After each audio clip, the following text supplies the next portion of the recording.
Assalamualaikum warahmatullahi wabarakatuh.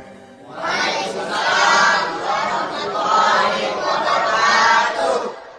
Sehubungan dengan itu, pada pertemuan kali ini Al-Fakir ingin menyampaikan satu cuplikan kecil dari kehidupan seorang sahabat utama baginda Nabi, yaitu Sayyidina Umar ibn al-Khattab radhiyallahu anhu.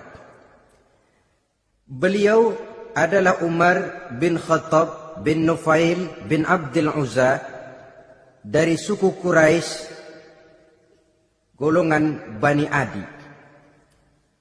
Perawakannya tinggi, kekar dan gagah, melambangkan sifatnya yang pemberani, tegas, dan tidak pernah kenal takut kepada siapapun.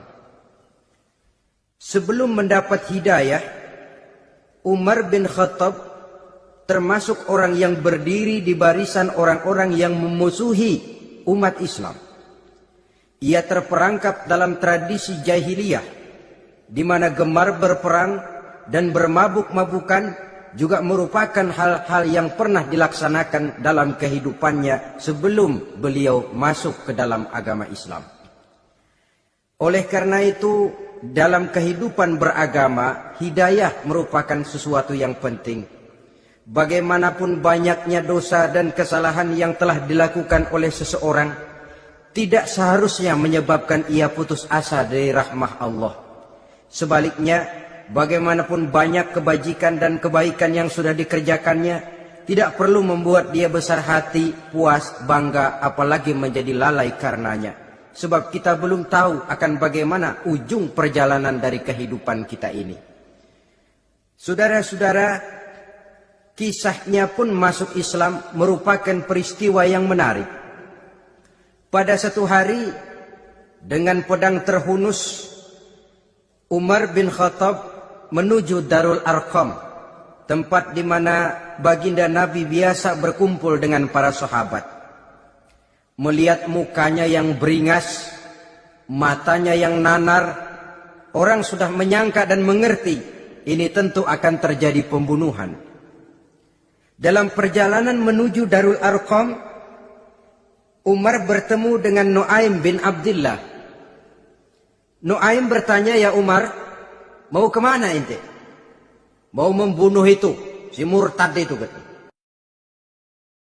"Si murtad yang mana?"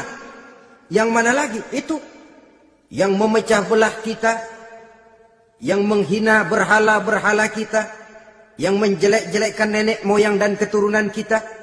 Siapa lagi kalau bukan Muhammad?" Kata Nuaim, "Umar, enggak salah. Tidak salah lagi." "Salah Umar." "Salah kenapa?" "Apa kamu enggak malu?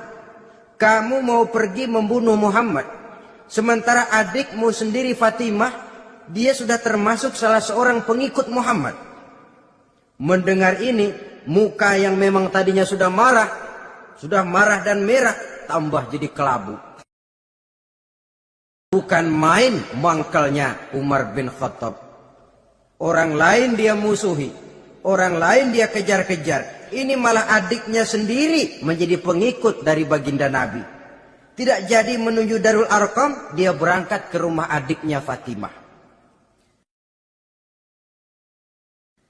Adapun di rumah Fatimah sedang berkumpul Fatimah, suaminya Sa'id bin Zaid, dan seorang sahabat Habab ibnul Arad. Mereka sedang membaca Quran. Waktu itu Quran belum lagi dijilid macam sekarang, jadi masih merupakan suhuf atau lembaran-lembaran tercecer saja.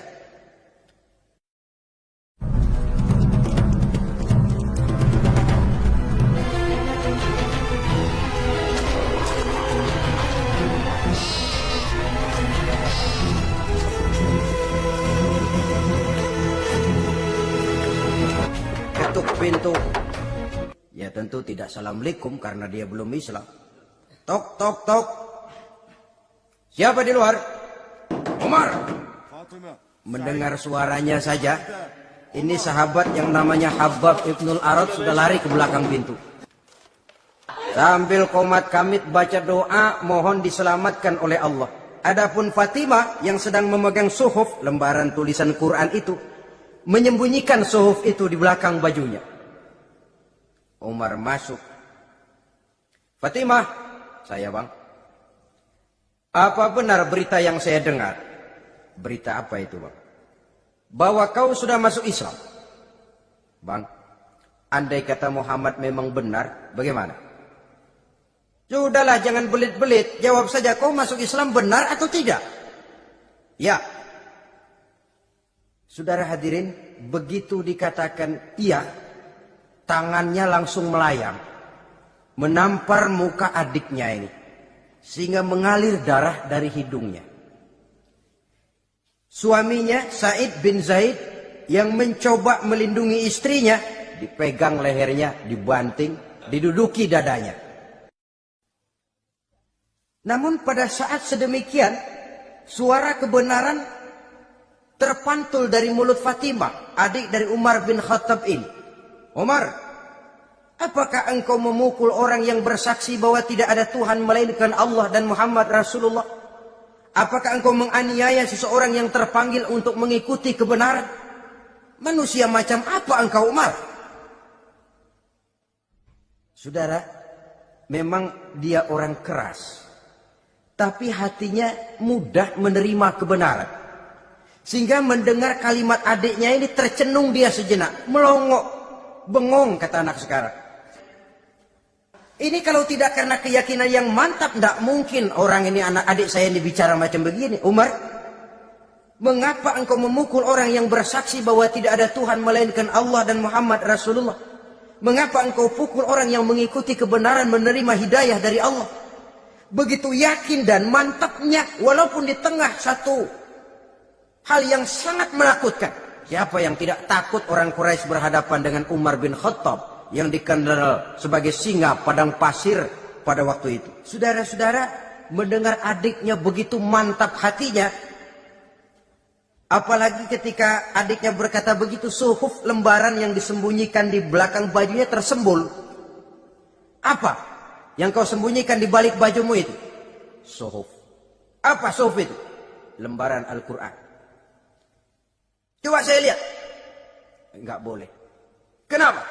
Kamu kotor. Orang kotor tidak boleh megang Quran. Saya mau lihat. Enggak boleh. Kalau kamu mau lihat, mandi dulu. Diturutinya permintaan adiknya itu. Lalu diambilnya suhuf tadi. Dia baca. Kebetulan ayat yang dibacanya ayat pertama dari surah Thaha yang berlanjut dengan ayat 14 pada surah yang sama. Dia baca, Bismillahirrahmanirrahim. Thaha ma anzalna ilaikal Qur'ana litashqa illa tazkiratan liman yakhsha. Thaha, tidaklah aku turunkan Al-Quran ini untuk bikin sukar manusia, melainkan merupakan pengingat bagi orang-orang yang takut kepada Allah.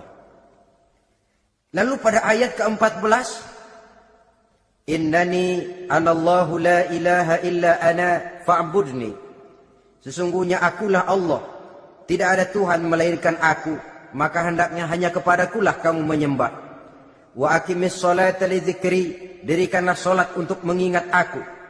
Inna sa'ata atiyatun akadu ukhfiha litujza kullu nafsin ma tas'a. Sesungguhnya kiamat itu pasti akan datang, yang sengaja waktunya kami tidak beritahukan kepada kamu semua, untuk kami balas segala setiap orang tentang apa saja yang telah mereka lakukan dalam kehidupan di dunia ini. Setelah membaca ayat ini, gemetar tangannya. Ah, ini sih nggak main-main ini. Ini belum pernah saya baca ajaran semacam ini. Tidak patut orang yang mempunyai kitab suci semacam ini dimusuhi. Ini sesuatu yang benar, tergetar jiwanya. Hei Fatimah, Muhammad di mana Muhammad? Saya tidak akan memberitahu kepada kamu. Sama sekali saya tidak akan mencelakakan dia, Fatimah.